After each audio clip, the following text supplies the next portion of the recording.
Gracias.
There we go.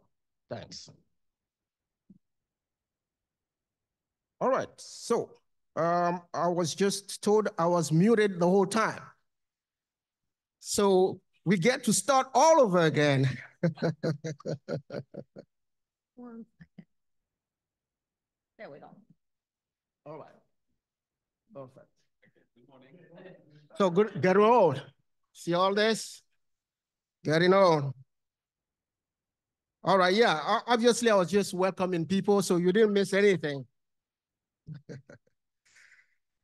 So yeah, thank you all again, as I said. But most importantly, to our spring 2025 graduates, John Ward, Anna Sarmiento, Adrian Adams, and Marley Mercado. Welcome to what begins the celebration of the culmination of hours upon hours of reading, researching, writing, editing, discussing, calculating, testing, discovering, and ultimately defending your dissertation. You have risen to the occasion, and through your hard work, you have given us all here the opportunity to formally acknowledge your success and begin the process of awarding you your doctoral degree. We are very proud of your accomplishments. Congratulations.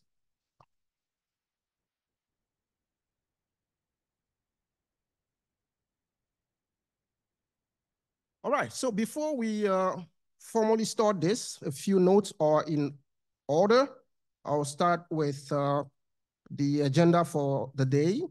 We will begin with opening remarks from some of our administrators. We'll start with Dr. Michael Krentz, who is a co-chair of the Department of Professional Security Studies. He will introduce the Dean of the College of Professional Studies. Then we'll hear from her, Dr. Neer, and she will also introduce the provost, Dr. Broad, who will also say a few words. After they're done, you will hear from me, yes, again, and I'll explain the meaning of this ceremony before we proceed to actually hooding the graduates. You'll then hear from the graduates and the dissertation committee members, the people who have advised them all along, and that will be followed by a recognition of friends to the D.Sc program. We will end with closing remarks from our highest guest of honor, President Andres Acebo, Interim President of New Jersey City University. And that will conclude the event. But those of you who are here will have an opportunity to grab some food and take pictures. Now, please welcome Dr. Malcolm Prince for his opening remarks.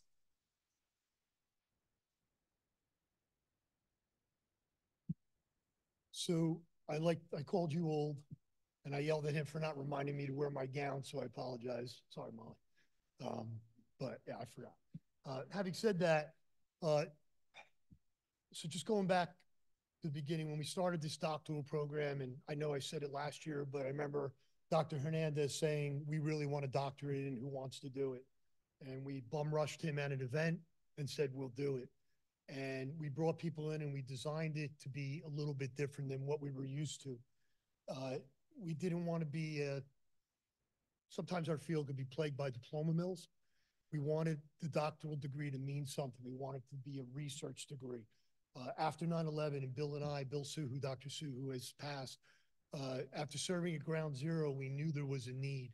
You know, the 9/11 report and creativity and all that, and issues of diverse ideas and opinions. So when we started this program, the research component was very critical to the degree, but also designing it for practitioners so that they could do it and still maintain their positions and jobs. So here we are today in LC 11, so we're up to 13 now, I believe. I think we're at LC 13 now. And as you look at our candidates over here and you consider their journeys, and I know I caught John laughing because you're LC3. He was LC3, but he's here. And if you saw the agencies he's been with and is with and what he's done, and you look at Anna's picture and, you know, serving, and, you know, you look at Adrian and doing things like recidivism rates in the jails, and you have two people looking at active shooting, but with completely different perspectives on what we need to do to keep people safe. We wanted we want their research to mean something, and it does. So when you leave here, you will be an expert. You are an expert, and you will be recognized as that. And that's how we change the field, and we protect people, and we change the world. And I think that's the most critical part of what we want to do here and what we do here. So, you know, I'm thinking of yesterday, and you can't detach from Memorial Day. And the Bianchi family from Essex County, anybody that's from Essex County knows his family. And the family is well-known lacrosse players, wrestlers, and academics, and just, you know, truly representative of what this country means. 4 brothers, 3 went to the Naval Academy and served. And I remember being in college when the first brother was killed in a helicopter accident while serving, and the devastation to the family. And then I remember the next, but it was Bobby, and then Kevin, who was also killed 10 years later as a helicopter pilot serving.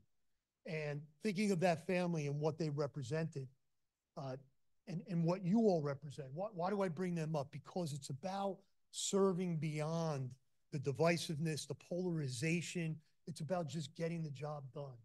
And that's really what this program and what this department and really what this university is about, just getting the job done. So I am thankful. Sometimes you may hate me. Sometimes you may go, okay, that made sense. But I am protective of what we do. Yeah, I think we all are. But I'm thankful to everybody in the room. So getting into introducing the dean, what I would say is, as you look around, and some staff I've worked with for 24 years now, some for just a year or 2 or whatever it may be, but there's something that makes this university different. You hear titles like interim president, interim provost, interim dean. You either are or you aren't. You're either going to be a dean, you're going to be a provost and get the job done, or not, regardless of what the title is.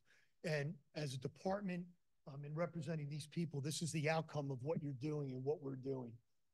You know, military services, Fred Smith and water lectures, CIA lecturers on water safety for decades now. New people like Manuela and the staff back there and everything they do. So with that, I'd like to introduce Dean Neer. She came in, I don't know what else to say, but you're going back and forth sometimes at midnight, and the dean is answering and getting things done. And there is no substitute for that. So with that, humble thanks to you and recognition of you for your opening remarks. And thank you, everybody. Congratulations.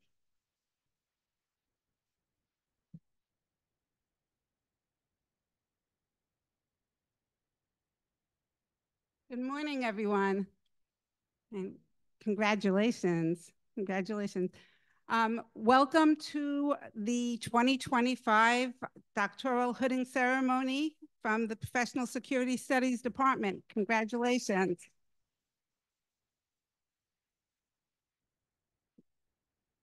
So we are here to celebrate you and to celebrate your hooding today. You are about to join in on a tradition that has been going on for hundreds and hundreds of years, dating back to the 12th and 13th century in universities in Europe, where we hood students that have completed their dissertations. This is the time where you are transitioning from student to scholar, from student to expert, from student to professional, which is something very interesting to say to you because you are all professionals already. When you look at what you've accomplished already, and you've accomplished it while working towards your dissertation, it really is remarkable. So congratulations. We are all so proud of you here.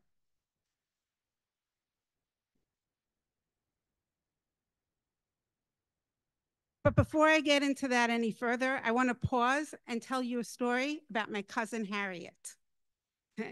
My cousin Harriet, she's about 20 years older than me, so she's very, very old. So she has her PhD in nursing.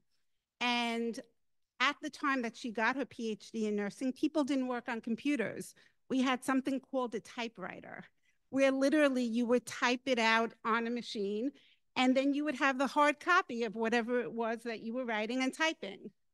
And cousin Harriet was going on a plane, and this is a true story that she tells usually annually, but she was going on a plane from California to New York, and the pilot gets on the plane, and the pilot says, well, welcome again to the friendly skies of United, but unfortunately, we have a little trouble with our brakes, and we're gonna need everyone to get into emergency landing positions. And as you know, cousin Harriet was absolutely fine. So let's get that out of the way since it's a celebration here.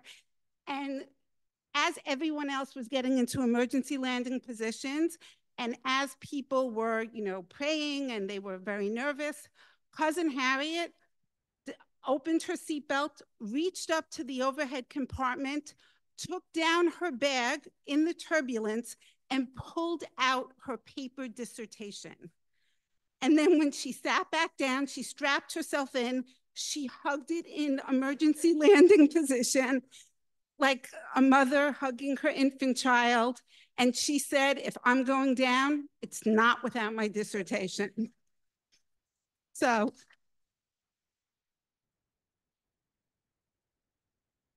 and I think at this point, nobody understands that better than you. It's been a journey. It's been a journey of resilience. It's been a journey of perseverance.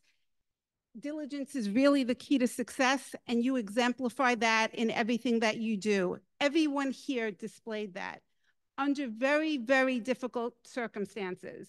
You didn't just go to school. You went to school while serving as professionals in your field, in a field that we need so deeply, in a field that's so critical to all of us today. And that's something to be very proud of.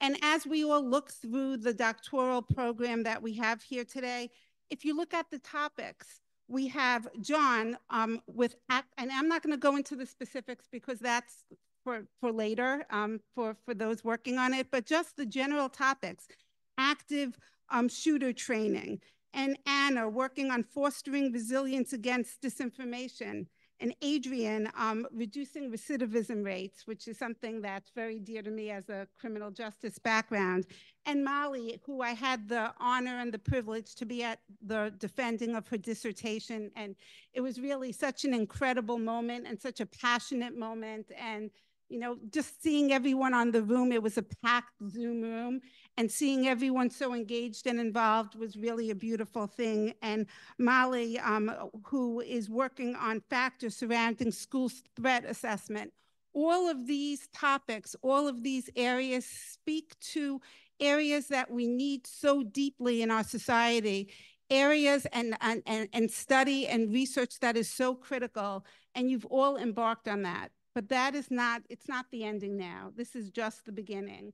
And as you take this next step, and as you enter the field as doctors in your area of expertise, we know that you're going to do wonderful things. We know that you're going to continue to make us proud with everything that you do. So when you get hooded today, realize your hood is not just an achievement, it's a responsibility. It's a responsibility to take the knowledge that you've accumulated over these years and to put it to action and to collaborate with it and use that knowledge for the betterment of society.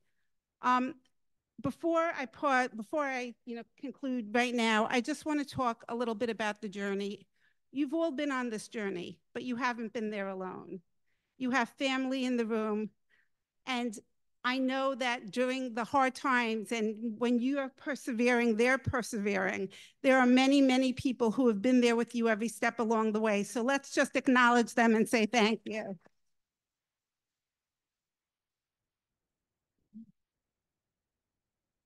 And finally, last but certainly not least, I became Dean of the College of Professional Studies in December. And I have to say, it's been the biggest honor to work with this department. Every single faculty member here gives their all to everything that they do. When you're working on your dissertation, they're working on your dissertation. They care so deeply. And we know along the way, sometimes people need a little push when they're going for their doctoral degree. I know I did. And you had the best faculty in the world doing that.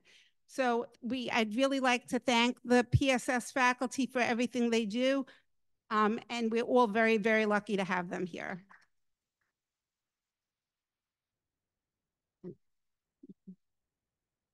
And finally, at this time, I would like to introduce our provost. Your department is housed in the College of Professional Studies. The College of Professional Studies is just one of 4 colleges in the university. Our provost and our provost's office runs the entire academic affairs for the university. So much of what happens behind the scenes to make moments like this possible would not be possible if not for the work of our provost. So we'd like to all thank our provost and welcome her to say some opening remarks.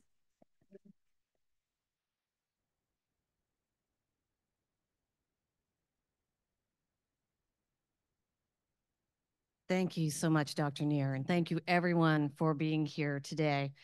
I'd like to take some time just to direct my comments largely to the 4 of you this morning. What a wonderful morning for you to be here and celebrate your accomplishment.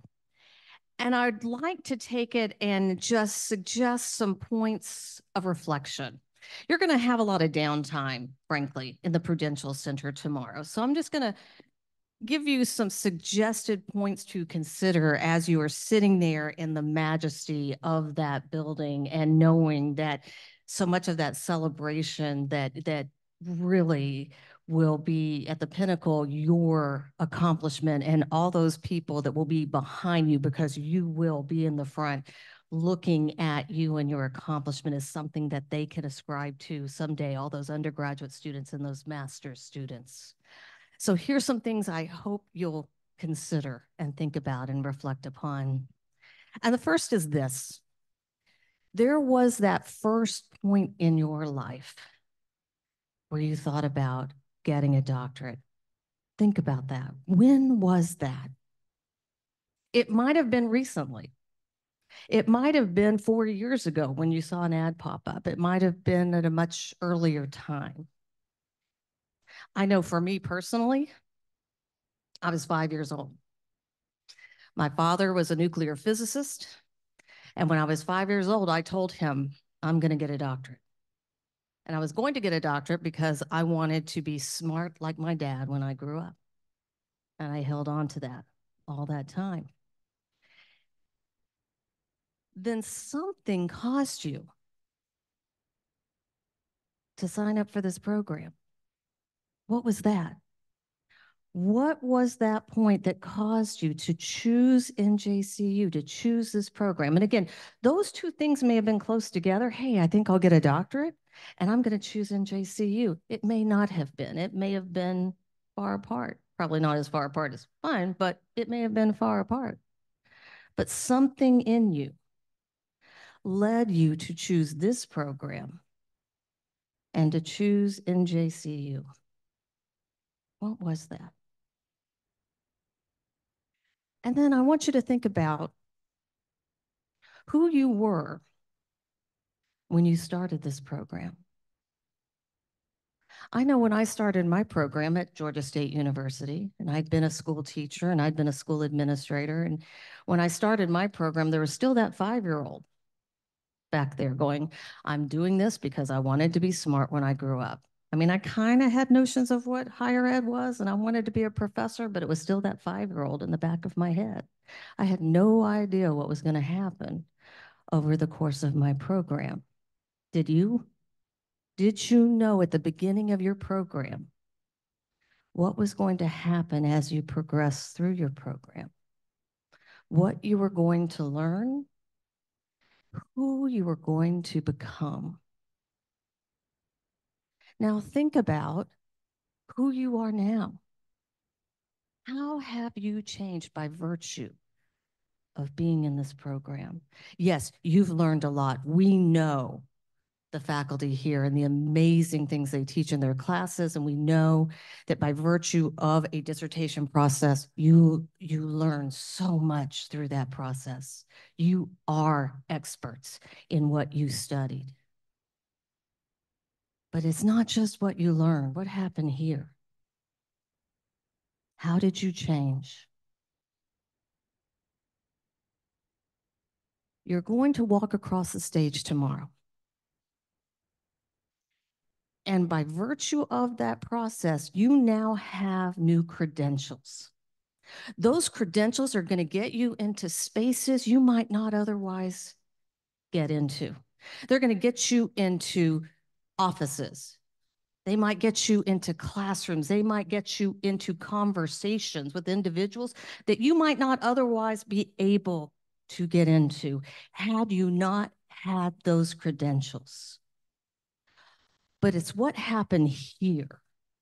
Yes, what you know, what you learn, what you became an expert in, but it's also who you became that really matters.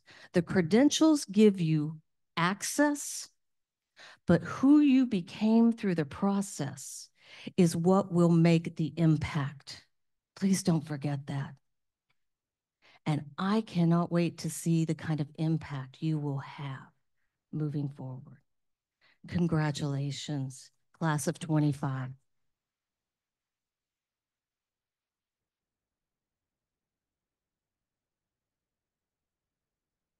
Thank you, Dr. Broad. Thank you, Dr. Neer and Dr. Krantz. Dr. Neer, you just give me permission to continue doing something I started doing and then I wasn't sure.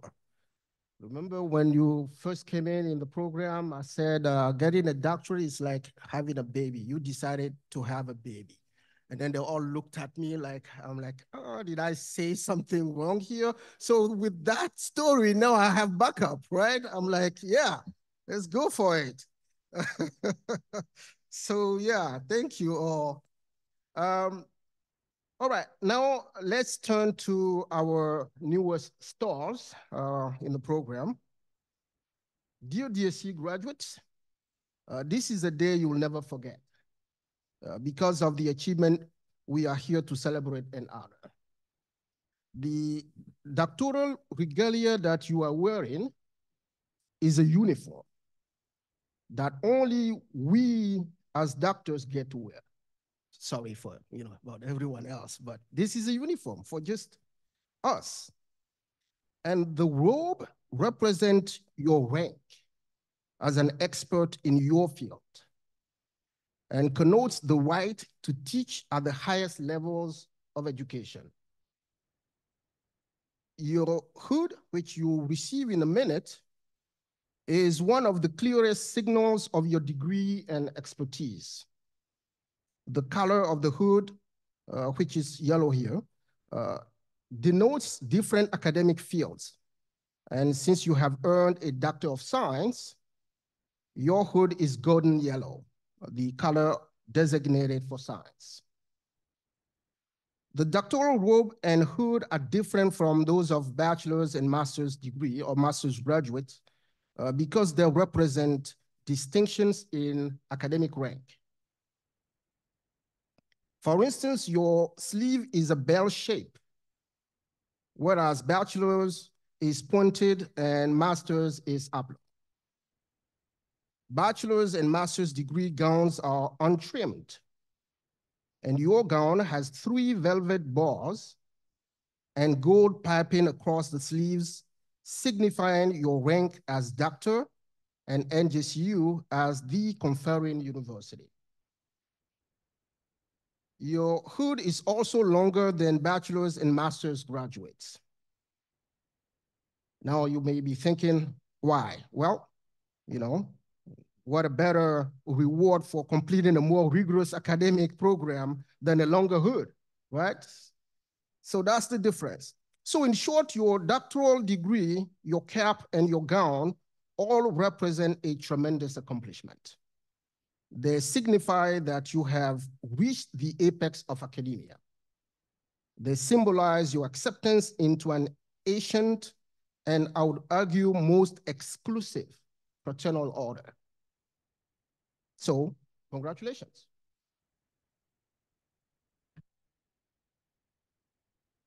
Now, ladies and gentlemen, with this very brief background in mind, let's now get to hooding our graduates. And we will start with John Ward. John, please join the podium.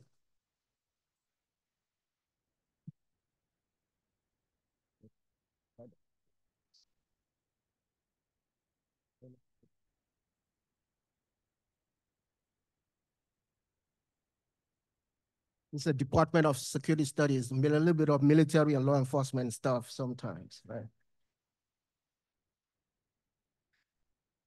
Let me tell you a little bit about John. John joined the D.Sc program in 2014 as a member of the Third Learning Community, also known as LC3. John is recognized as a results-oriented law enforcement and public safety leader who has successfully led agencies in New Jersey, New York, and Pennsylvania. During his 40-plus year career in law enforcement, John has worked in and/or commanded every area of responsibility, specialization provided by his agencies. These agencies include the Village of Ridgewood, New Jersey Police Department, Queensboro Community College Public Safety in New York City, Stroud Area Regional Police Department in Pennsylvania, and New York City Taxi and Limousine Commission Police in New York. John also serves as an advisor on the New York City Public Safety Academy and Training Task Force. John has over 38 years of emergency management and homeland security experience, including at command level positions. He has served as an adjunct faculty member of several colleges and universities since 2009, and as an assistant professor and the coordinator of criminal justice, cyber security, homeland security, and fire sciences for Sussex County College. John has been recognized regionally and nationally for his efforts in community policing, having accumulated numerous medals and citations for valor and life-saving, including being inducted into the New Jersey Honor Legion. John's dissertation title is Examining the Impact of a Blended Model of Online E-Learning with Interdisciplinary Experiential Learning for Civilian Active Shooter Training.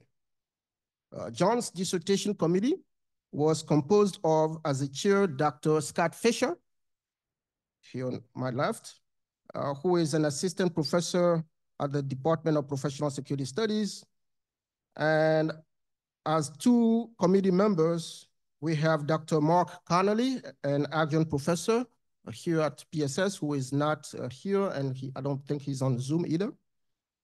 And Dr. Thomas Shea, also an adjunct professor.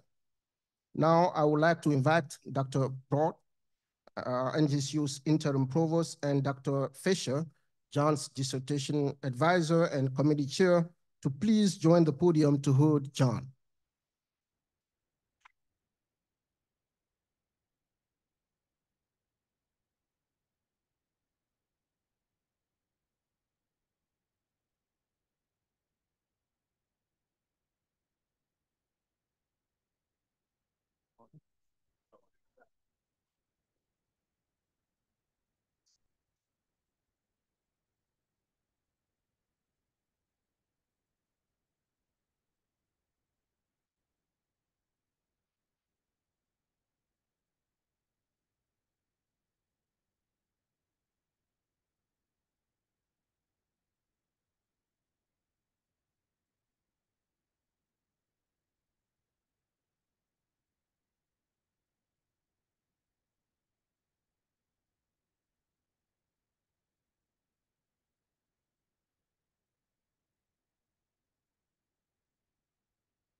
To go through my script, is 16 pages long, so bear with me. All right, thank you all. Thank you, Dr. Broad. So next, we will honor Anna Sarmiento. Anna, please.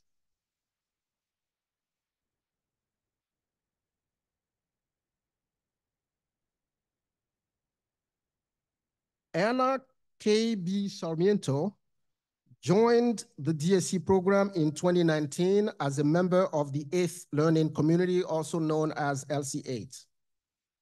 Anna is a distinguished systems engineer and cybersecurity expert with over a decade of service in the U.S. Department of Defense. She has built a career dedicated to safeguarding IT infrastructure, enhancing cybersecurity for critical systems of more than 100 locations globally, improving security and reliability, and leading cross-functional teams to solve complex challenges.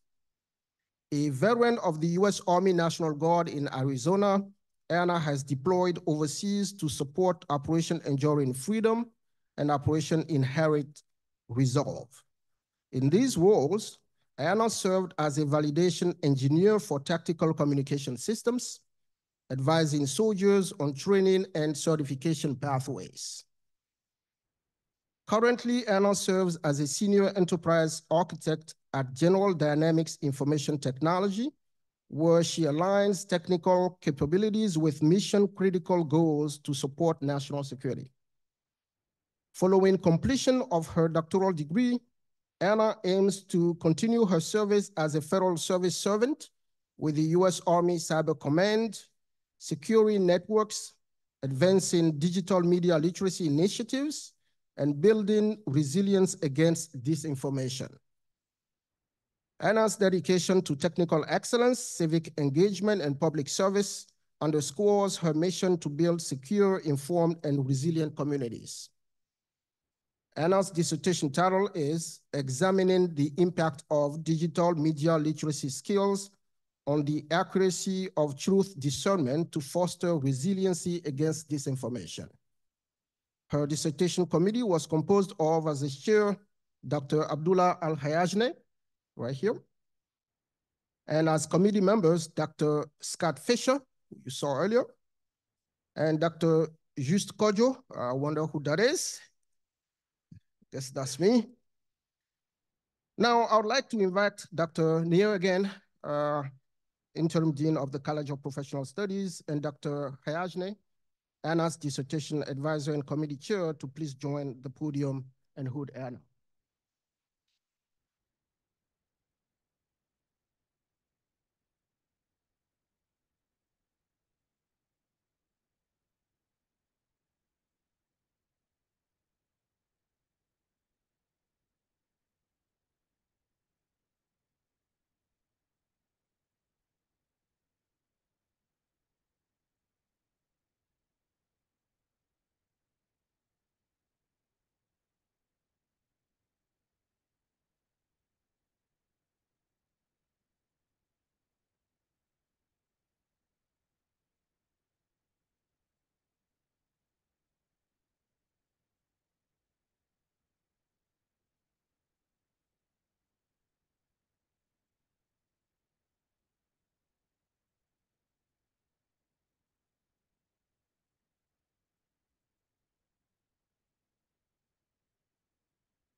All right.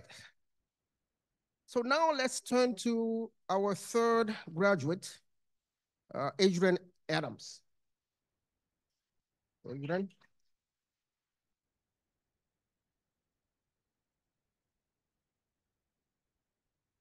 A little bit about Adrian. He joined the D.Sc program in 2014 as a member of the Third Learning Community, also known as LC3. Adrian is a human resources professional and career readiness volunteer from New Orleans, Louisiana. He is a distinguished graduate of Auburn University, Montgomery, where he received a Bachelor of Science in Political Science with a certification in nonprofit management and leadership, and a Master of Public Administration with a certification in healthcare administration and policy. Auburn University Montgomery named Adrian a next generation nonprofit leader, a Khalid bin Sultan Scholar, and an Ida Bell Young Scholar. Adrian was awarded the Dr. Martin Luther King Jr. Spirit Honor by the city of Montgomery, Alabama, for all his community work with veterans and homeless communities within the river region of Alabama. Adrian is a devoted leader and volunteer and is committed to making changes in the lives of others. His dissertation research adds to scholarship in societal reentry, criminal justice, security, and leadership. Adrian's dissertation title is Reducing Recidivism Rates in Alabama, a qualitative evaluation of the Alabama Department of Corrections Life Enrichment Prison Reentry modules. His dissertation committee was composed of, as a chair, Dr. Just Kojo, right here, and as committee members, Dr. Jonathan Rosen, is right here, and Dr. Lynn Costantini, who could not join us today. Now, I would like to invite Dr. Rolich, please, Interim Dean of Graduate Studies and Continuate Education, to please join me to hood Adrian.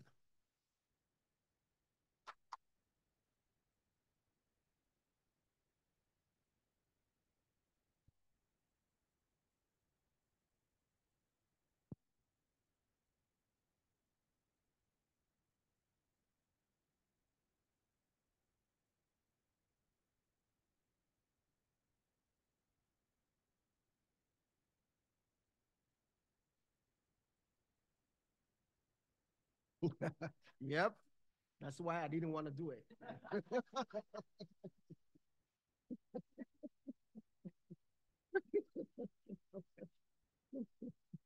Adrian?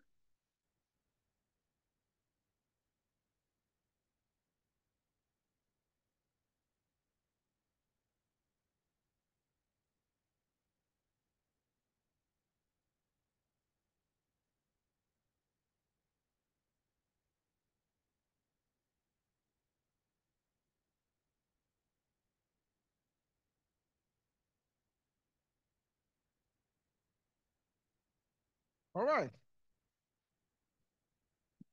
So our fourth one. Yeah, no, you didn't want to wait. Well, I was taking too long. She was like, he's taking too long. Next, we will honor Mali Mercado. Mali, so you're here already. So yeah, thanks for joining me on the podium.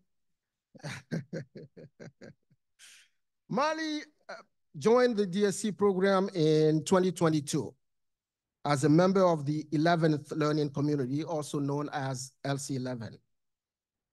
Okay, not sure what that was. Mali is a born and raised native of Bayonne, New Jersey. She currently works at Gucci Americas as a security operations specialist in the corporate office. With 4 years of experience, now more than that, right? Yeah, it's been a while.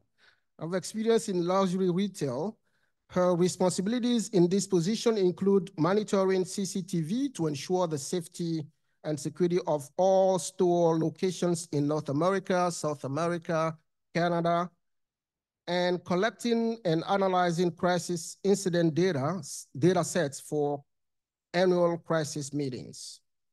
Mali is a distinguished graduate from the University of Arizona, where she received a Bachelor of Science in Criminal Justice and from Purdue University Global, where she received her Master of Science in Homeland Security and Emergency Management. Following her doctoral degree, Mali aims to continue her research on school shooting pre-attack behaviors and metacognition, continue advocating for safer school environments, and create change on how K-12 school systems prepare, respond, and recover from school shooting incidents. Mali's dissertation title is What Demographic Predictors Influence K-12 Teachers' Metacognitive Confidence Levels in Reporting Pre-Attack Behaviors to School Threat Assessment Teams in New Jersey. Her dissertation committee was composed of, as a chair, Dr. Michael Krantz, and as committee members, Dr. Jonathan Rosen and Dr. Glenn Garibaldi, who is not with us here today, here at this event. So now I would like to invite Dr. Manuela Casula, Interim Associate Dean of the College of Professional Studies, and Dr. Krantz, Mali's dissertation advisor and committee chair, to please join us and hood Mali.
All right, thank you, everyone.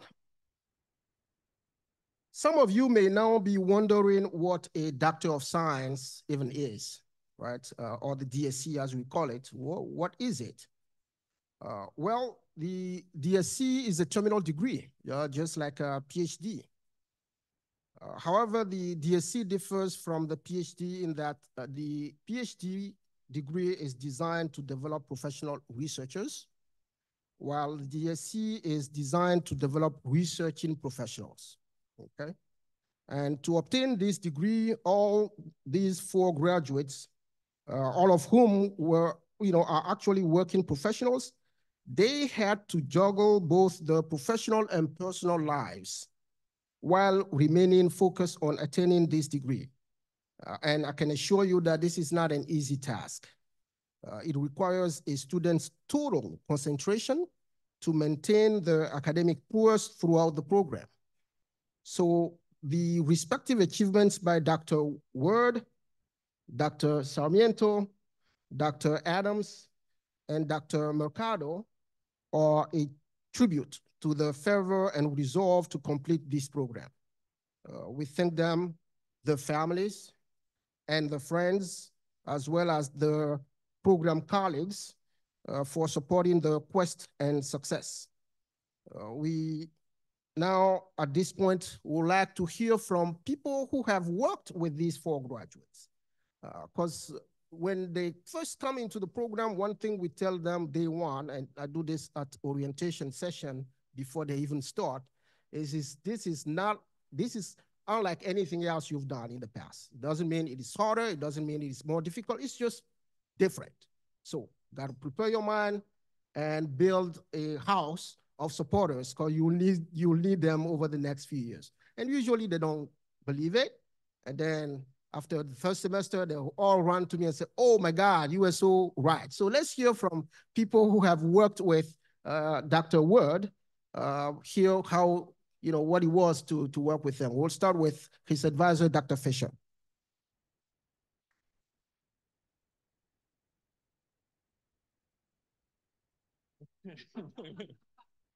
Colleagues, welcome. So when students first start in the program, as Dr. Kojo just mentioned, opening day, that summer when they're first here, we talk about perseverance, because this isn't easy. What is going to keep you awake at 11, at midnight, at 1? Going to keep you reading, going to keep you underlining, going to keep you taking notes, going to keep you writing. If there's no topic that's going to keep you up at midnight or 1 o'clock in the morning, maybe a doctorate isn't for you. Some people get to that more quickly than others. Some people take a little time to get to it. You have to have that perseverance to stay up. If you don't have that perseverance, you're not on the stage. And does life stop when you're doing those 3 years, those 4 years, those 5 years, those 10 years? No. Do health issues happen? Do you have to overcome, as I know you had to? Do career issues happen that you have to overcome, as I know you had to? Health, career, family health. These are all real challenges that don't get a pause button just because you're in a doctoral program. These things continue. It's 10 years, and yeah, we may joke around about 10 years, but Dr. Ward overcame every one of those. And I'm not talking skin knees, I'm talking real health challenges. I'm not talking maybe not getting a promotion, I'm talking real career challenges. He faced and overcame all of these, and oh, by the way, along the way, got his doctorate. So it's perseverance that keeps you up at night, that keeps you moving forward, overcoming these challenges. So thank you. And with much respect, oh, good.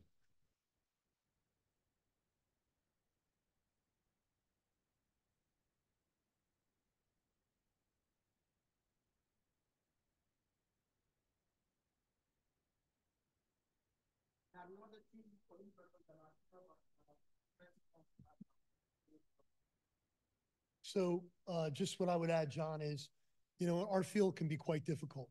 And to step outside of some aspects of the culture in order to move our field forward and make it work for everybody can be difficult sometimes.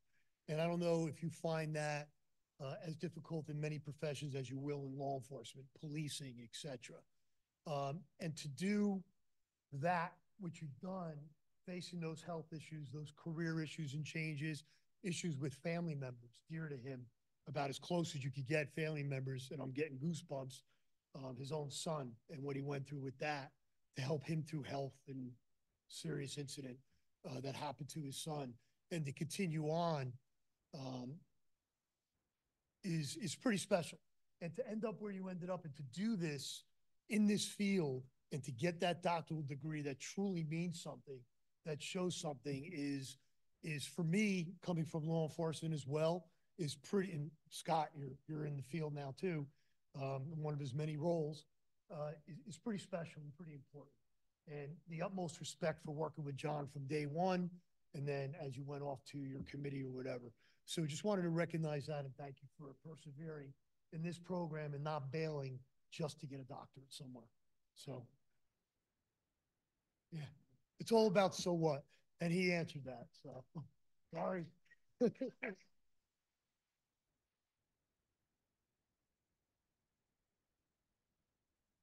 So John, or Dr. Word, let me stop saying John, Dr. Word, would you mind please sharing your own experience working with the faculty and everybody else and doing this, you know, these few years?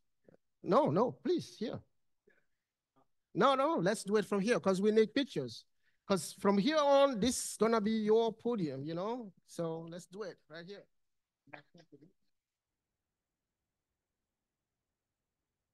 I really don't need the mic. To your point, why? One of the reasons I picked NJCU, I'd already been teaching. I'd been leading agencies, and I started out this journey looking at how disconnected our public safety response agencies were. And I saw what could be, and I saw what was. And I wanted to make a difference, but I wanted to go to a place that was going to challenge me. I wanted practitioner scholars. I wanted people who had lived the field, all right? Because one of the problems that I dealt with coming up through some of my academic journey was I was getting taught theories, but not the application. Not the application from people who have lived it and seen what happened. And then I come into the program, I see a couple of familiar faces I know, but I get told, so what, you're a chief of police? So what, you've done this? So what? And I think the doctoral journey did change me a lot. It made me look at things. I'd always said, all right, I want to figure out a better way.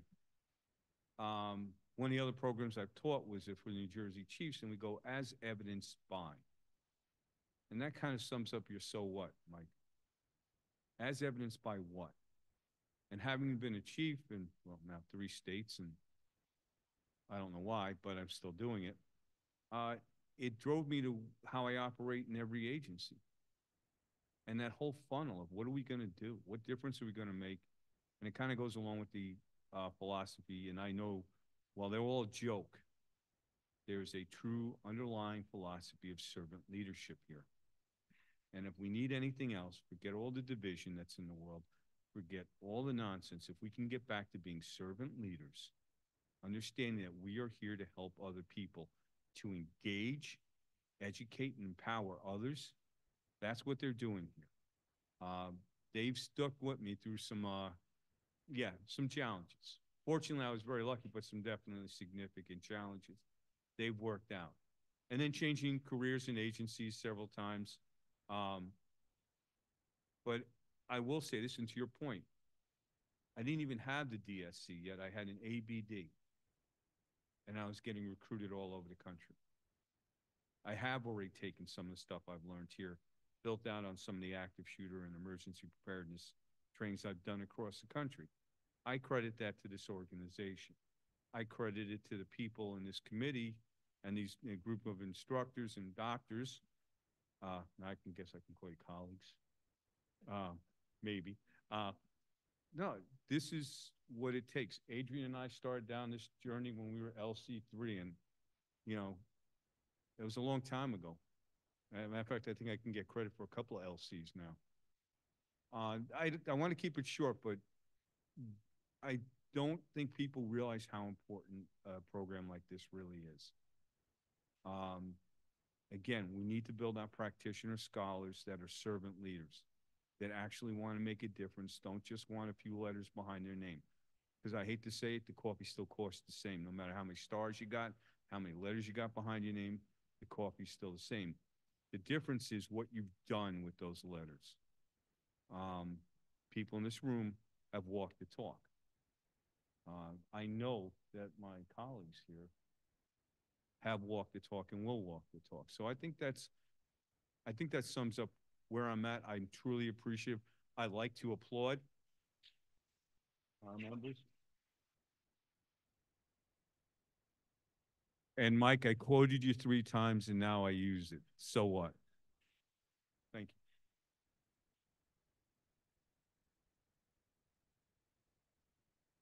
Thank you, Dr. Word. We will do the same for Dr. Sarmiento. We'll first hear from the people who have had the pleasure of working with you over the past 4 or 5 years, I believe. We'll start with your committee chair and dissertation advisor, Dr. Hayajne, please.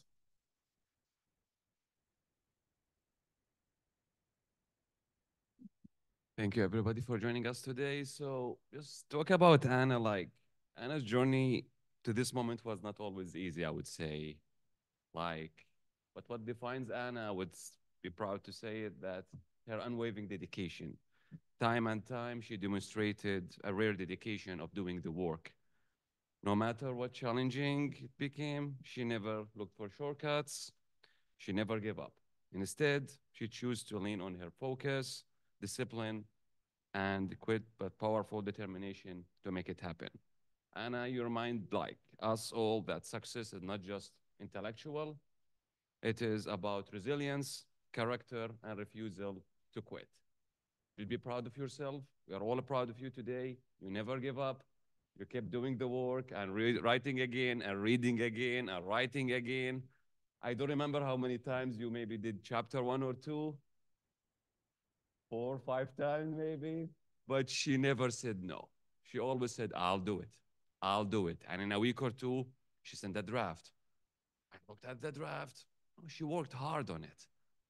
Then again, and I think you need to repeat it. No problem. I'll do it again and again. 4 years, like, been 5 years with us or 6 almost.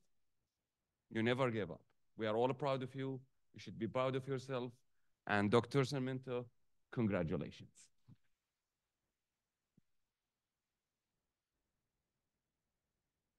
Dr. Fisher was with me in the journey, and Dr. Kojo joined us in the last also 2 years. So please, anything for Anna, please. All right, so hard work. Some people run down the road and get it quickly. Some people are step-by-step people. Anna's a step-by-step person. No one in this room, no offense, works harder than Anna. And just as Dr. Al-Hayajne said, you'll send her something, and getting an email from us is rarely good news. Rarely is it, hey, everything's great, move on to the next thing. It's a whole bunch of red, right? And so I know when you see us in your inbox, you're like, oh my God, here we go again. All right, but Anna kept at it and kept at it and kept at it. No one here can outwork Anna. And I'm gonna speak privately for a second, vet to vet, army to army. You've served overseas, you've deployed, you know what it's like to work when everything around you is going crazy, when you're not sure what to do, right? When you have a mission and you need to achieve it, when you have a project and you need to complete it. I could see that in the way that you did your dissertation, in the hard work that you gave to that. You didn't need somebody hovering over you. You didn't need somebody, pushing you or kissing you or whatever, right? You worked hard, right? And vet to vet, I respect that. The Army was proud to have you among its veterans. Thank you, Anna. Good job.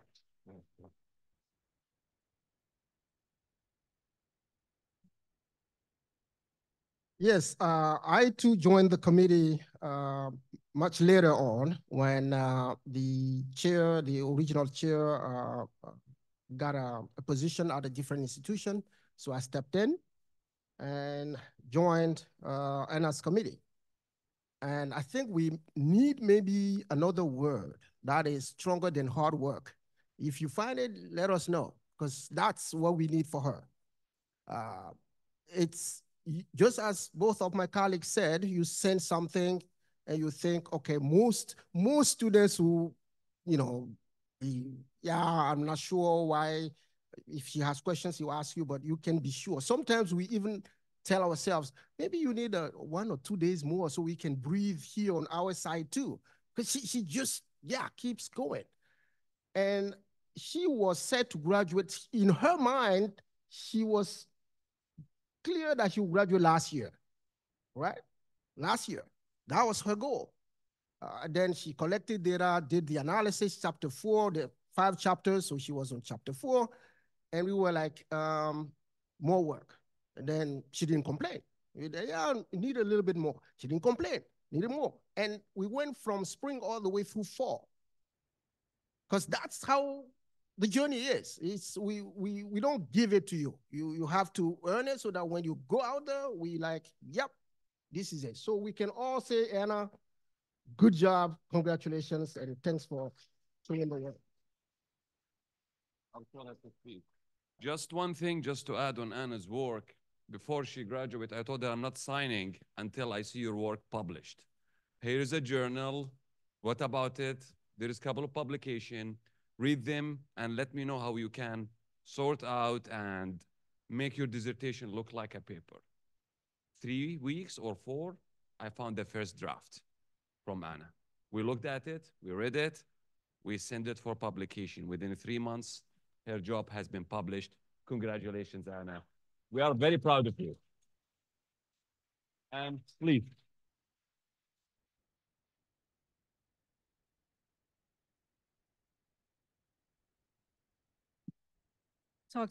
Thank you, Dr. El-Hayajni, Dr. Kojo, and Dr. Scott Fisher. I've been truly blessed with such an awesome committee that has truly helped me change as I was really hoping for as I pursue the doctorate. So standing here today is something I once thought was distant. A far off dream reserved for others, more prepared, more certain, more settled. But here I am wearing this hood, not just a symbol of academic achievement, but as a testimony of transformation, both intellectual and deeply personal. You might wonder how someone from Arizona ends up in New Jersey City University, especially with my background was grounded in cybersecurity, management, and policy. Like many of us, I started with a map, not a compass. I was looking for a program that aligned with what I've truly blessed with someone with awesome that has truly.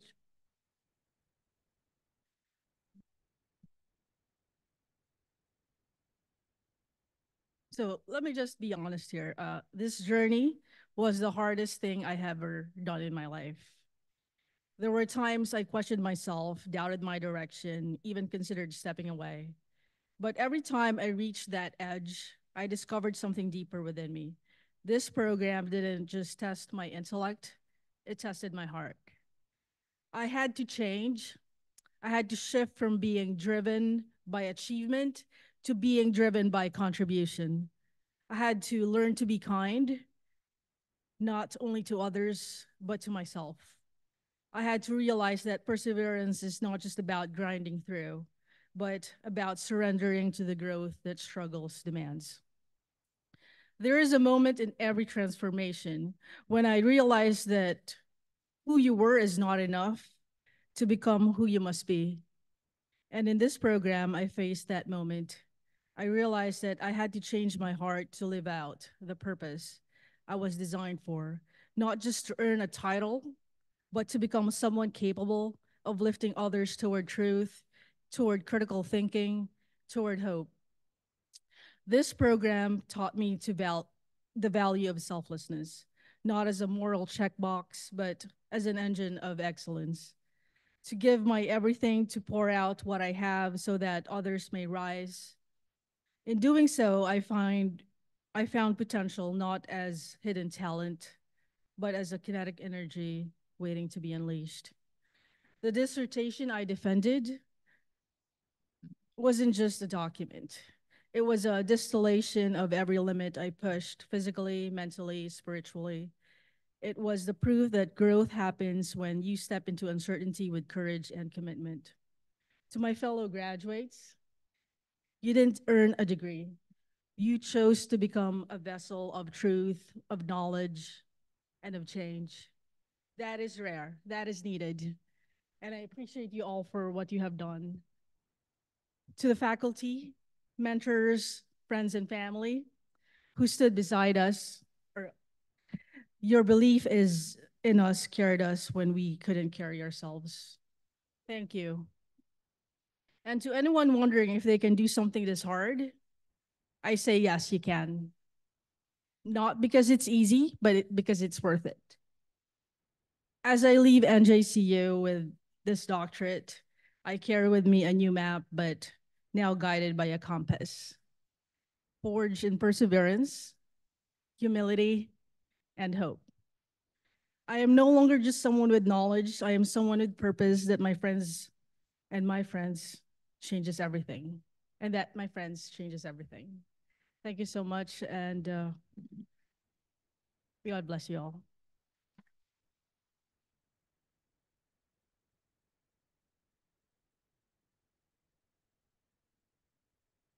Thank you, Dr. Sarmiento.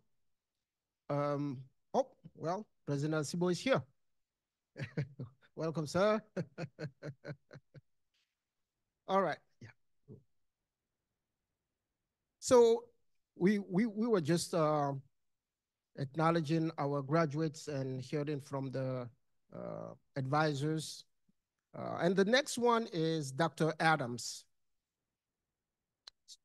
Yeah, please. Dr. Adams, I happened to become his dissertation advisor maybe 2 years ago, I believe, or so. And because we had, departures from the department, we had to reshuffle some of the committees. So I ended up on his committee, along with my colleague, Dr. Rosen. The two of us were new on the committee, and Dr. Costantini was the oldest one on the committee. So let me tell you a little bit about my experience working with Dr. Adams, right? We started, and usually when I'm assigned students, one thing I tell them is, you chose to do this, not me. But I don't want you to waste my time. I don't want to waste your time. So let's agree to, keep committed. You committed, I'm committed, we'll move on. And in his case, it was maybe 1.5 years left, because you have to complete this within 10 years, no more. So for him, it was like a big challenge. So I told him, yeah, if we want to do this, we'll have to speed up. Are you ready for it? Do you really want it? Yeah, okay, let's get it done. And for some reason, I don't know what happened, but he got it done. What was not possible, in 8.5 years, he got it done in 1.5. I don't know what happened in that particular moment, but it was just beautiful to watch.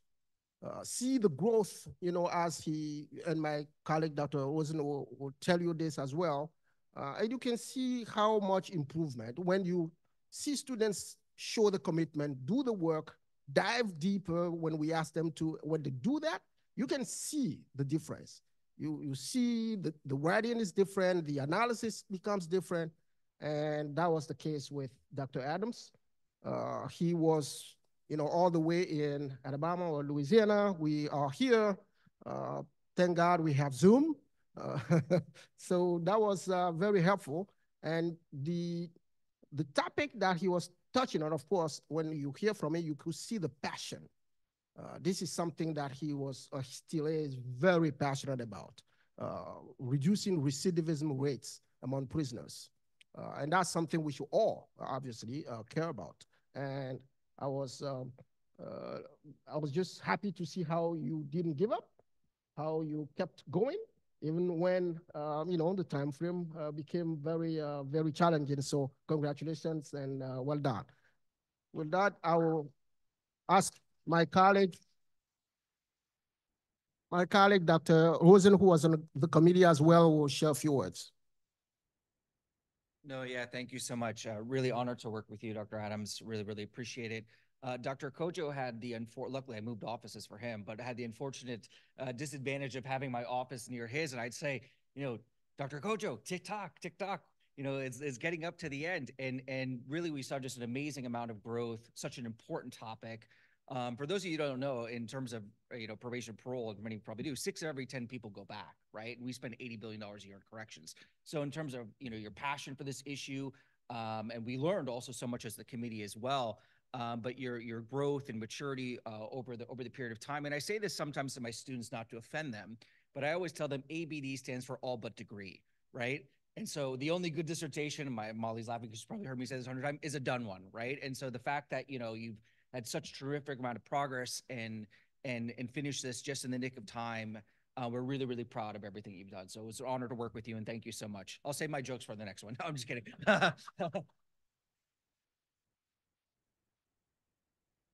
Thank you, Dr. Rosen. And now we'll hear from Dr. Adams himself, and he can tell us about his journey getting to this finish line. Please.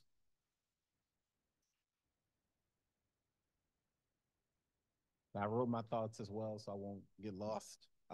Good morning, esteemed faculty, proud family members, fellow graduates, and honored guests. Thank you for joining us to celebrate this momentous occasion. This ceremony is more than a celebration of academic achievement. For me, it is a tribute to the power of community. Every step of this doctoral journey, every sleepless night, every revision, every time I was asked, so what? Every moment of doubt was carried not just by individual perseverance, but by the collective support and strength of those around me. At the heart of my research was a simple but powerful question. How can we do better by the people who leave our prison system? My dissertation, which evaluated the life enrichment prison reentry modules in the state of Alabama, sought to understand how we can reduce recidivism and help returning citizens rebuild their lives. What I found over and over again was that when we treat people with dignity, access to resources, and a sense of belonging, they are far more likely to succeed. And isn't that the case with all of us? Whether we are returning home from incarceration or striving for a doctoral degree, our outcomes are deeply shaped by the communities we come from and the communities we find along the way. As stated by Brené Brown, we don't have to do it alone. It being struggles, adversities, barriers, losses, wins, life. We don't have to do it alone. We're not meant to do it alone. I'm forever grateful to the committee members who guided my research and believed in the work. Dr. Kojo, thank you for your endless sacrifices, every urgently scheduled meeting, and I want to touch on that. I had an urgent meeting in the middle of Dr. Kojo's commute home, and he stopped at McDonald's and connected to Wi-Fi, and I'll never forget it. For always holding my feet to the fire and for believing in me when I was completely burned out. Dr. Rosen, thank you for offering a refreshing, unique perspective about my research and for encouraging me to look deeper than the surface. And Dr. Costantini, she's not here, but I thank her for sticking with me through 3 committee changes, a written, completed, qualitative dissertation that was scrapped to rewrite again and quantitatively, and for supporting me through every change in thought and research perspective. I thank each of you for your mentorship, your challenge, and your unwavering commitment to scholarship that matters. Thanks to my family and friends. Thank you for holding me when the weight of this journey felt too heavy. Mom, thank you for encouraging me to never give up. Your support is the reason I'm here today. James, you went without to make sure I didn't, and for that, I'm forever grateful. To Tanja, my best friend of 22 years. She's on her doctoral journey as well. So I strongly encourage you to keep going. Thank you for being a listening ear when you didn't even know what I was calling you for. She's a therapist, by the way. So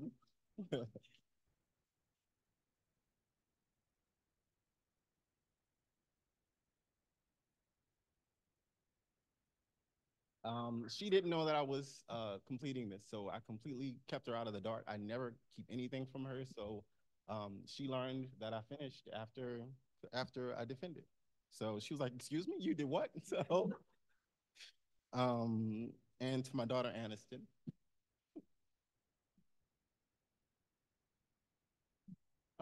you may not comprehend everything that's going on right now, but all of this is for you. Your encouragement, your sacrifices, your presence pushed me across the finish line. To my fellow graduates, what a moment this is. Take it all in as you reflect on all of the sacrifices you made, every moment of doubt, every sleepless night, and every unspoken battle. May we never forget what we have to offer to the world. And yes, today and tomorrow marks the culmination of our doctoral journeys. But I feel that this journey was more of one of self-discovery and resilience, both of which requires us to be lifelong students. Let us approach every situation with a thirst for knowledge and lead with compassion for people and communities. Our greatest responsibilities as doctoral students turned candidates, turned graduates, was not to just learn more, it was to take what we learned and do more. The hooding today is symbolic, not just of academic achievement, but of the responsibilities we all carry to make a difference, a responsibility we are more than ready for. So here's to the next journey. May we walk into it with a renewed sense of purpose, guided by the lessons learned throughout this painfully rewarding process. Thank you.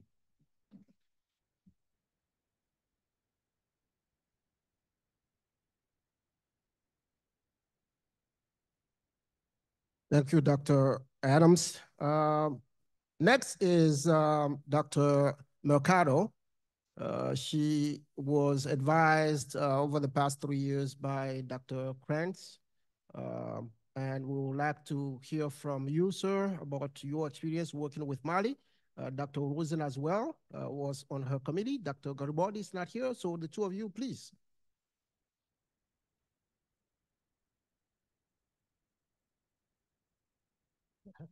So a local Bayonne family will appreciate it.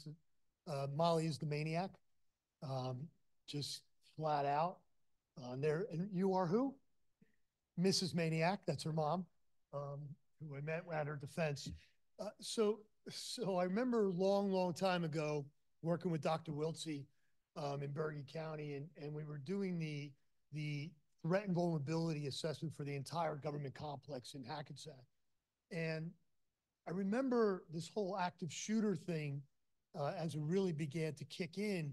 I'll never forget the Paramus Park Mall, and there was an active shooter in the mall. And I'll never forget dozens of police cars. Boom, boom, boom. It was like Cannonball. You're too young, most of you to know Cannonball Run, but just all backed up in the lot. And I remember seeing, this TAC unit going in and out of the cars to go in to secure the building. And when they got to the front doors, they opened the doors and they were like getting all these cops out. They were all hanging out inside the building. And then the TAC team went in, right? And it always was difficult to understand. It was just too late. It was done. It was too late to address what had happened. And had been dying for all this time in the doctoral program, 14, 15 years now, to have somebody consider them. So Molly comes into the program and she's interested in active shooter, and John was doing active shooter, assessing the current training that was available. And I said, we were talking about how do you feel about looking at preventative measures, something to stop it before it happens, identifying, figuring it. She's like, boom, done. And from that point on, she's 2022 you started? And here we are, 2025, and she defended, and she's Dr. Mercado. And for anybody here who is a faculty member in the department or another doctoral student, you've all spoken with Molly, heard from Molly, morning, noon, and night. Anytime you said something, she's boom, right on it back. So it became a competition for me back and forth with emails and, how long is it going to take? And if I waited an hour and a half, she thought something was wrong and would check in, is everything all right? Because I didn't answer. Yeah, Molly, it's Saturday night. It's 11 o'clock. I'll get back to you, whatever it may be. But no, in all honesty, what she did, she basically looked at not just whether teachers were satisfied and felt good about the training they received and active shooters, but were they willing to report those behaviors, getting into metacognition and pre-attack behaviors to help, as Adrian said, to help people, to be a community for them so they don't go down that road long before that ever happened. And I think for the entire group here, And when you look at our doctoral graduates, what makes them different is look at where they are now. Look at them testifying before Senate committees with Customs and Border Protection, and what can we do to help those communities while enforcing just different things that they're doing out there. And I think that's the difference. And that's really what you exemplified. The speed with which she finished has nothing to do with the work that she did. And, you know, it doesn't matter if it was 10 years or 3 years, what they accomplished. And I could not be more humbled and more proud. And quite frankly, she made it easy for me, right? John, you know the gig, you know the deal. She was doing presentations for our other doctoral students to help them get through it. It's just who she is. I do want to recognize her boyfriend, who's now a Jersey City Bayonne police officer. He just graduated the academy and struggled through some health issues himself, and he's doing great. Congratulations to the family, to all of you. And President Siebel, you weren't here, but we've indicated several times now, it doesn't matter what your title are, you either lead or you don't. And this has happened because you're all leading and you're enabling us.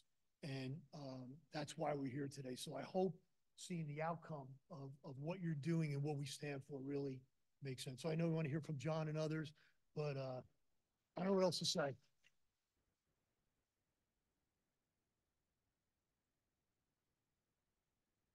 No, thank you so much.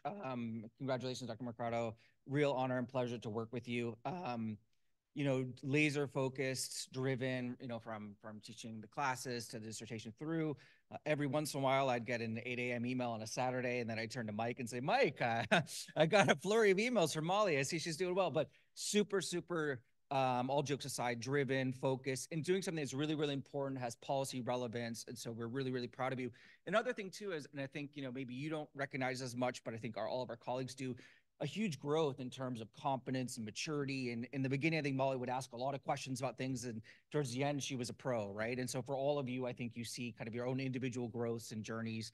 And so congratulations, and congratulations to all of you. You know, it's your honor to work with you. Thank you.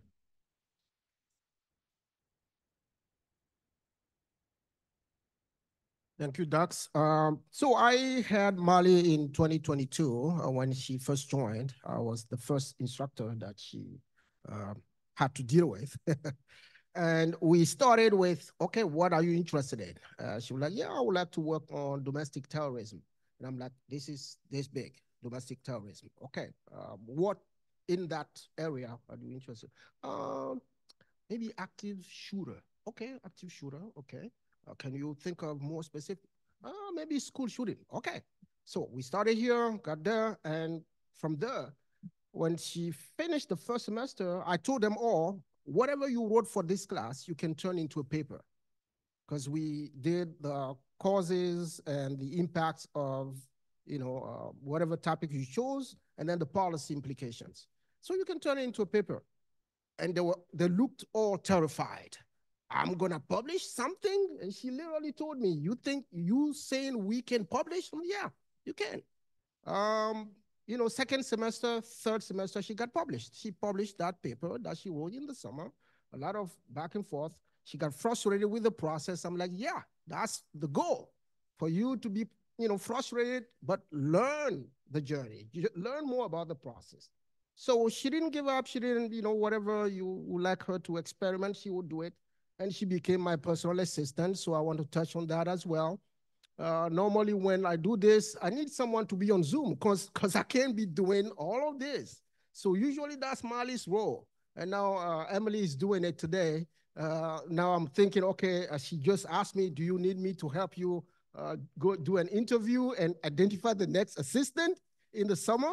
Because I will need it, right? So that's just who she is. I'll maybe call her 3 days before an event and say, I need someone from the program to speak at this information session. I didn't have enough people. Are you willing? Oh, sure. Then she'll show up.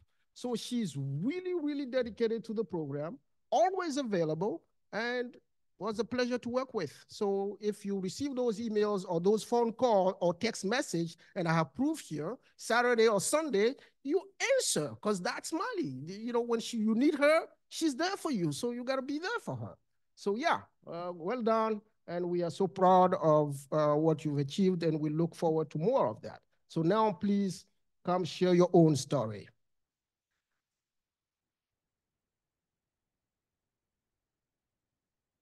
Hi, everybody. I'm going to make this really short because I am the crier in the program and we will be here forever.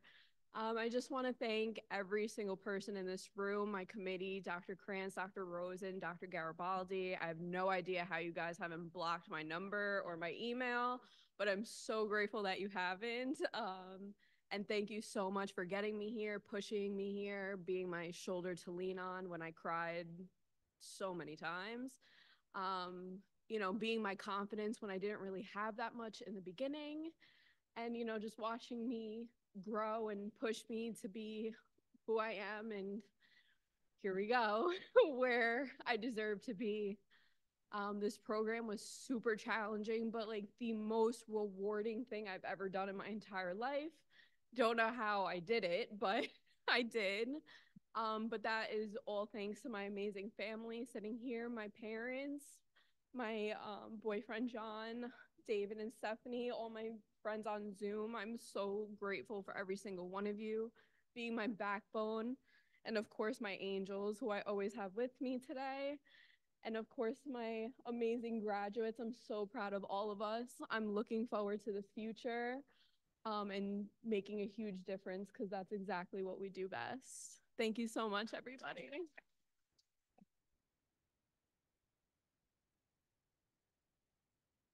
Thank you, Dr. Sarmiento. At this point, I would like to invite Anna or Dr. Sarmiento, please join me. And we have a special gift for you.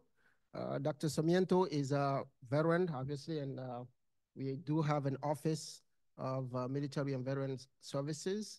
And we are pleased that they are here with us today. So I'll give the podium to them now to do what they do best, honor and support our students.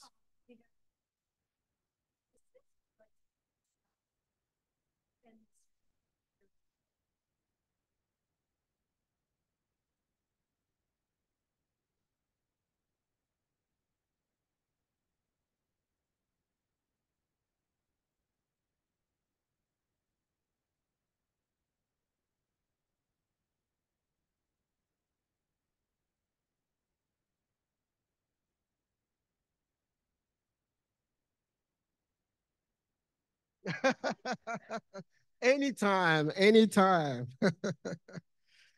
All right, before we hear from President Asibo for his closing remarks, I'd like to thank a few people, people without whom we cannot get to this point. I'll start with Dorothea, Miss Dorothea Wilinski, our former department admin. She's been a tremendous help throughout the years, and without her support and her hard work, we wouldn't have gotten to this point. So thank you, Dorothea. Now, when our students first come into the program, one of the first offices that they interact with is the graduate admissions office. With them, we work to schedule and host information sessions. We advise students or applicants throughout the process and get the admission process completed. So thank you to Tatiana and her entire team, Sashi, Nicole, and Tanya. Thank you. And you just saw Elaine and Randy from the Military and Veterans Services Office. You know, very great partners, people to work with. I, you know, from time to time also invite them to come speak at information sessions for our veterans. And usually when I send those requests, it may not be 3 months ahead. It may be just a week ahead, right? Because of course I have many other things to do, but yeah. So they're always available. So that's a good thing. Thank you for your support.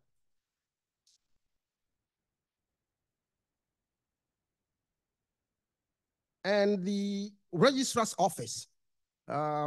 Before you get to this point today, you couldn't imagine all the paperwork that we had to do, okay, to get you here and to get you to tomorrow. A lot of emails back and forth. Some of you took the last course in the program, maybe, I don't know, 7 years ago. I wasn't even here, right? And then there's always one grade that we need to change. And that's just another process on itself, all right? Just to get you your grade updated. So for that process, I've always relied on Monica at the registrar's office, and all the other team members, including the lead of the team himself, Dr. Navin Saibu. So thank you all for your support to the program.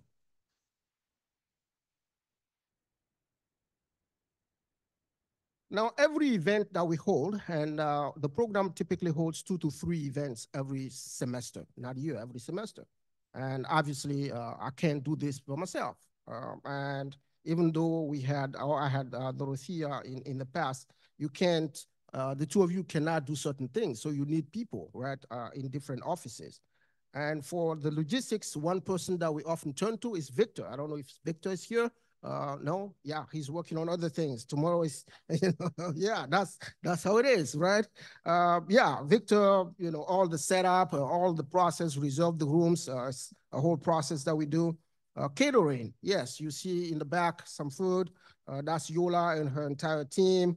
And usually when students come to events, we pay for the parking. So you need to work with Tino, the card services to take care of that. And then we have to work with public safety, Dr. Hurley and his team for access to the event rooms. This year, we also had the pleasure of working with Ivalis at the Office of the Vice President of Student Affairs for the hoods that you are wearing, the gowns. That was her working with us to make it happen. And every summer we host a symposium and a little publicity here. So later this summer in July, we will have another symposium at the School of Business, downtown New Jersey. So please mark your day. We'll get back to that later. But where we do that, our partner on that side is Diatra Ashley, who helps us work and set up everything at the School of Business for that event. So we rely on a whole lot of people for logistics when we organize this event. So I would like to thank you all who help us, set up those events and make sure that everything is ready. So thank you.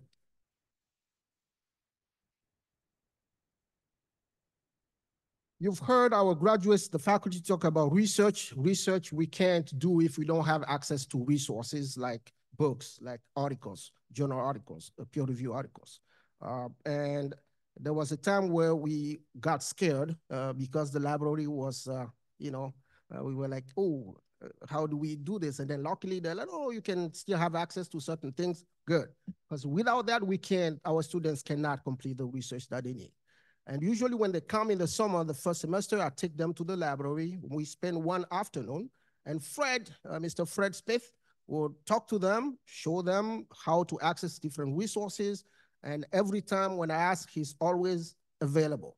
I think one time he couldn't, and he made sure somebody was there when we came and talked to us. So Fred, please, thank you for all your support throughout those years.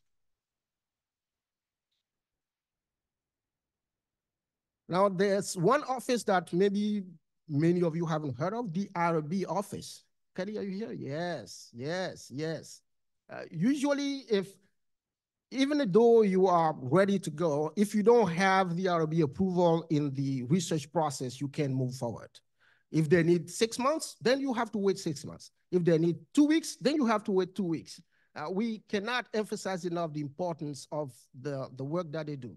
So President Sibo, I think, I don't know if Kelly would allow me to say this, we need to find a way to have more reviewers for the RB, because this is such a critical process, right? If our students get to that point and we don't have enough reviewers, the longer it takes, then, and Kelly and Dr. Ben Dawood have been terrific partners because sometimes we have difficult situations. And right now we are going through one. So I would like to mention that. One of our students, he lost his mother in Ghana and had scheduled a trip to Ghana later in the fall to gather data, right, to gather data. And then his mom passed in Ghana. So he had to schedule another trip for this month. Actually, his mom just got buried this weekend. So he's in Ghana. And we were like, so he told me, sir, I can't go twice. I can't go, in May, June, bury my mom, come back, and then go back 2 months later to collect data. Can we speed this up so I can get my RB and, collect data while I'm there? Yeah, sure, we'll try, we'll try. So we got, we started working on the RB application and pushed it. And I had to reach out to Kelly and Dr. Bendout and plead and say, I know this is a busy time. I know this is tough, but here is the situation we face it. And right away, they jumped on it. They said, we'll do our best. This is tough, but just the simple fact that the student knows that we are trying it meant a lot to me. And that's what I hope that we can always deliver for our students, because that kind of support means the world to them. So thank you, Kelly, and thank you, Dr. Bailey.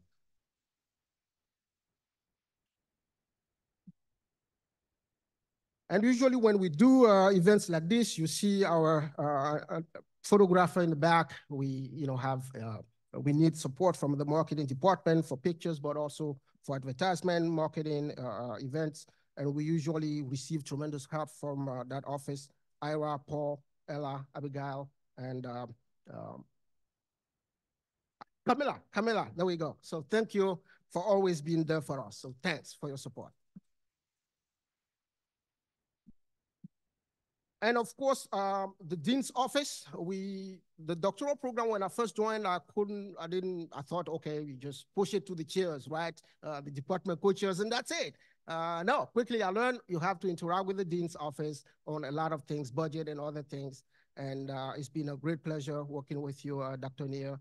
And you've been very helpful, and your entire office to jump in, especially now that we don't have a department admin. All that support, as obviously you can tell, I can't do this by myself without their support. So thank you, and thank you to all the team, Dr. Casiola, Teresa, Bernadette, Samantha, and Emily. Thank you all for supporting us. And anytime we have this, we have our sister department, the fire science. Anna is always there with usually Walter. Walter is not here today, so thank you for joining. Nursing department is also often here, but I don't see Dr. Ephraim today. So one department that you might not think we will need is biology. Now you might think, why does the D.Sc program work with biology? Every summer when we do the symposium, our students have poster sessions. They have their own posters. So we turn to the biology department to ask them to help us print the posters. So you cannot, sometimes you're like, biology? Yes. I too had to learn it quickly. You have to develop collaborations and cooperation with different offices and departments. So thank you to all of those people for helping us. At the department, Syed, thank you. The department coaches, all of my colleagues, thanks for always being there and helping push the process, and every student that needs our support. With that, I know I'm now between you and President Asibo's speech, so I don't want to take too long. I'll now welcome one of the coaches, Dr. Hayajne, to come introduce President Asibo. Thank you.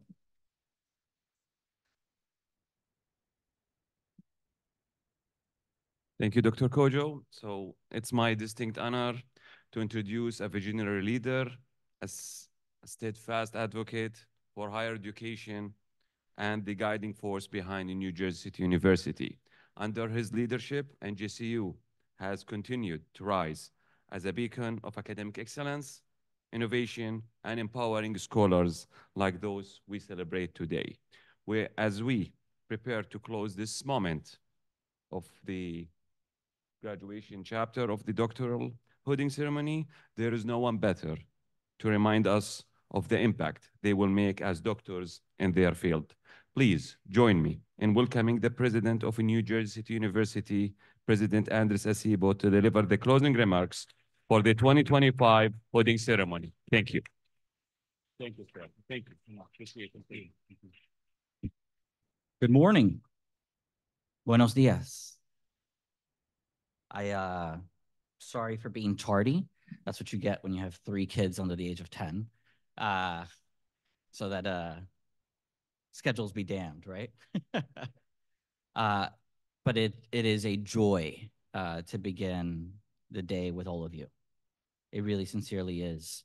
The work, the heart that's been poured into years of sacrifice and struggle has proven itself worthy by those who we get to honor here today. But let me begin, because no story of sacrifice and struggle and perseverance is achieved and written in isolation. So I want to begin by congratulating also your loved ones and your families, chosen and otherwise, for pouring so much of themselves into your story. So let's give them a round of applause.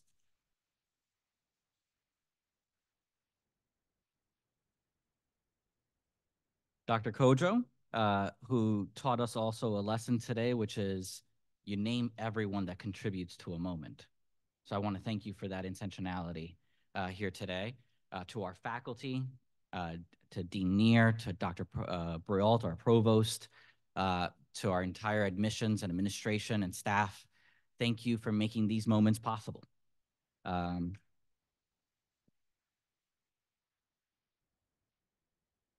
Now, you all get a little bit of a sneak peek of what I intend to deliver tomorrow at Prudential Center in an arena that will be filled to the brim as we graduate over nearly 1,700 graduates, overwhelmingly the firsts in their families to earn either a bachelor's degree, a master's degree, or a doctoral degree. That is power. That is power that an arena will be radiating with, and that your charge will be to make sure you bring that fire with you into every space and every room that you enter. I wish, and I'm going to keep some stuff for tomorrow, but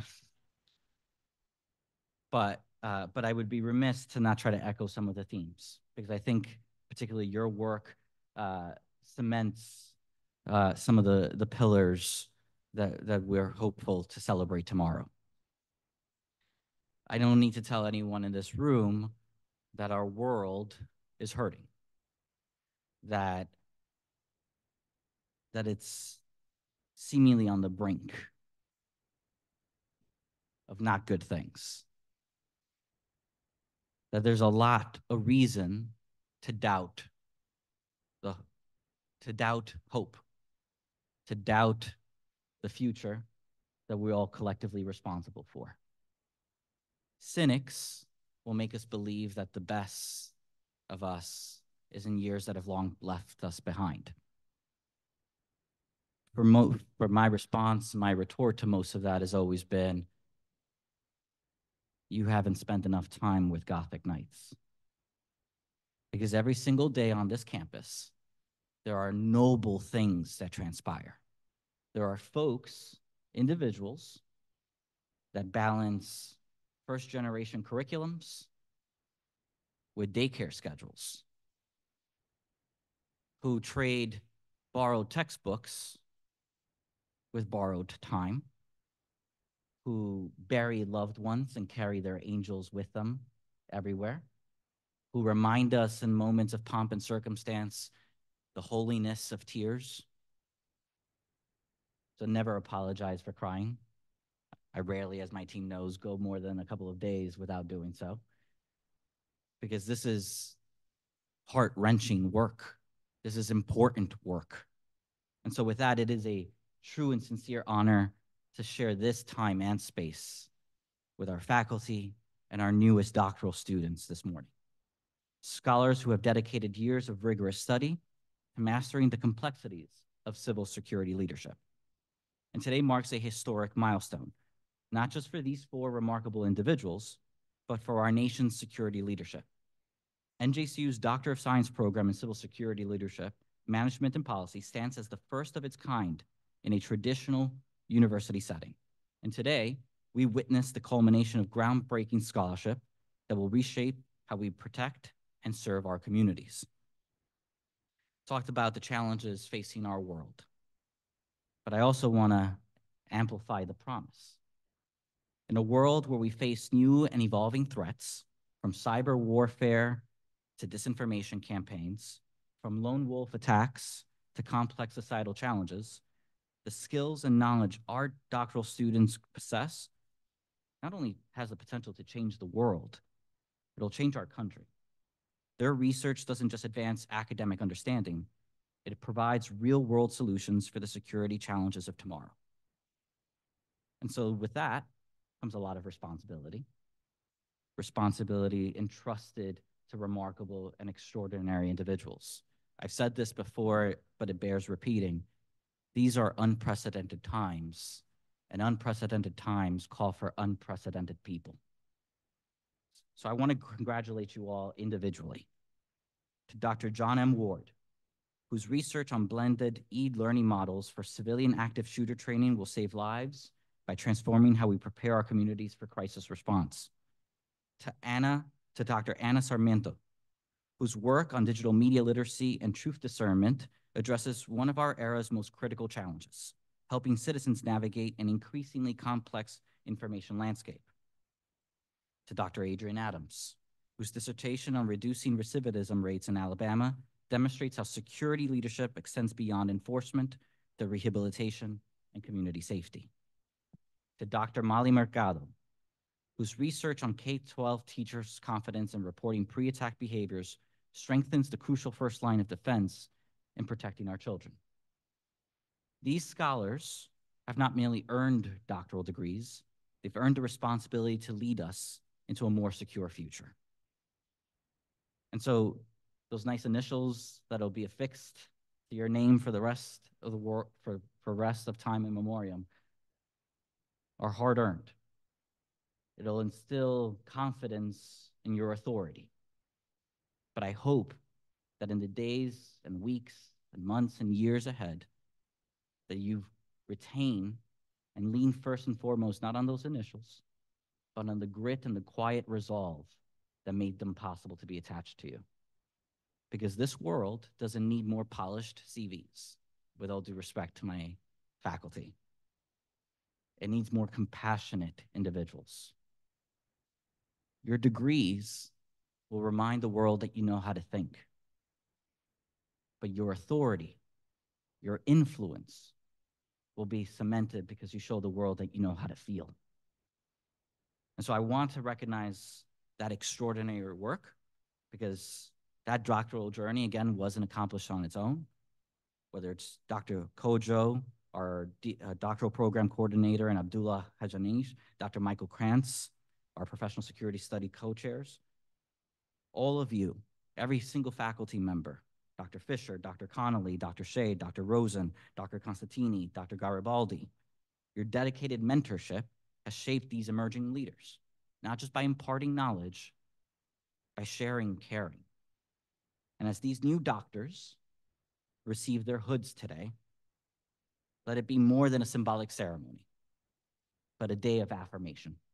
An affirmation of these graduates carry with them not just the highest academic achievement in their field, but real hope for a future that needs their expertise, their innovation, their leadership, and their hearts.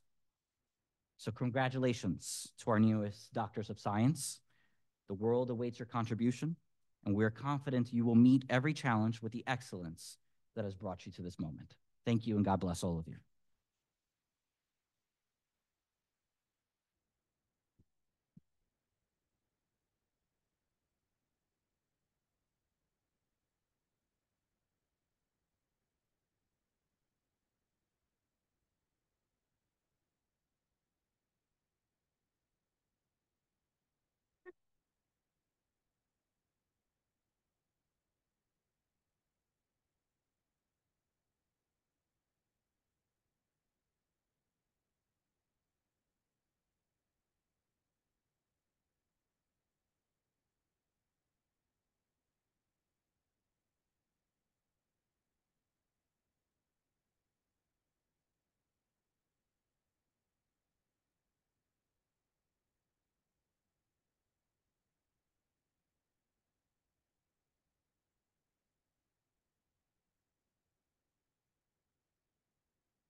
I can prop for a knee or something.